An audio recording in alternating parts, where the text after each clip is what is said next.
सबैजनामा नमस्कार।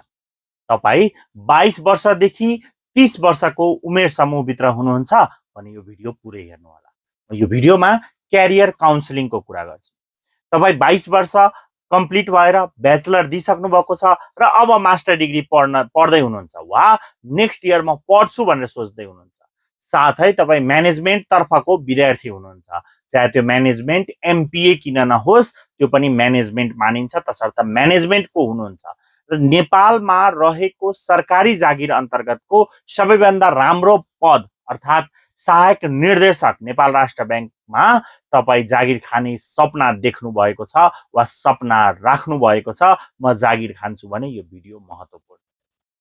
स्मार्ट जीकेले आगामी वर्ष 84-85 को विज्ञापनलाई मध्यनजर गर्दै जो विद्यार्थी ब्याचलर पास भइसकेर मास्टर डिग्रीमा अब जोइन हुनुहुन्छ वा यही वर्ष जोइन भइसक्नु भएको छ तर उहाँको टार्गेट ब्याङ्किङ तर्फको सहायक निर्देशक त्यो पनि नेपाल राष्ट्र ब्याङ्कमा जागिर गर्छु भन्ने सोच रहेको छ, उहाँहरूको लागि सुरु गरेको छ। जसको लागि कक्षा लिनलाई व्हाट्सएप बटन र मेसेज गरेर कमेन्ट बक्समा आइएम इन्ट्रेस्टेड लेखेर फोन कलमा कल गरेर स्मार्ट जीकेमा कक्षा लिन सक्नुहुनेछ। कुरो गर्छु म किन आफ्टर मास्टर मिसन के बनाउने त।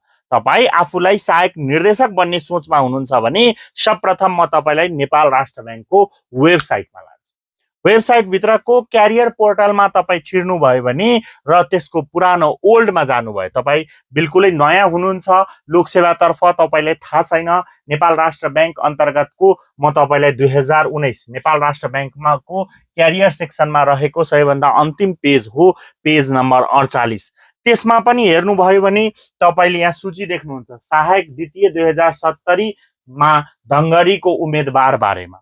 त्यस्तै अगाडि बढ्दै जानुभयो भने तपाईँ विभिन्न वर्षका विज्ञापनहरू हेर्नुहुन्छ र यो 48 वटा पेजमा न यही विज्ञापन सम्बन्धी सिलेबस चेन्ज सम्बन्धी कुराहरू छन्। तर यसमा 2070 पछिका तपाईले यदि हेर्नुभयो भने के भएको छ भन्दा रेगुलर रूपमा हरेक वर्ष विज्ञापन आइरहेको छ र आउने 3-4 वर्ष बितेको 3-4 वर्षको कुरा गर्नुहुन्छ भने 2080-81 मा हरेक वर्ष साउन महिनामै विज्ञापन आयो र सफिस्टिकेटेड ढङ्गले परीक्षाहरू टाइममा भए र विद्यार्थीहरूले इक्जाम दिए र नाम निकाले। अब तपाईँ यसलाई मध्यनजर गर्दै यसको सिलेबसलाई कभर अप गर्दै र सिलेबस राम्रो गर्छु र म तयारी राम्रो गर्छु भनेर सोच्दै हुनुहुन्छ भने डिप नलेज चाहिँ अनिवार्य हुन्छ। किन हुन्छ भने मार्केट स्ट्रेन्थ भनिन्छ इन बिजनेस कन्सेप्टमा, यसको मार्केट कति छ त भन्नुहुन्छ, कम्पिटिटर कति छ त भन्दा 4000 प्लस रहेको छ तपाईका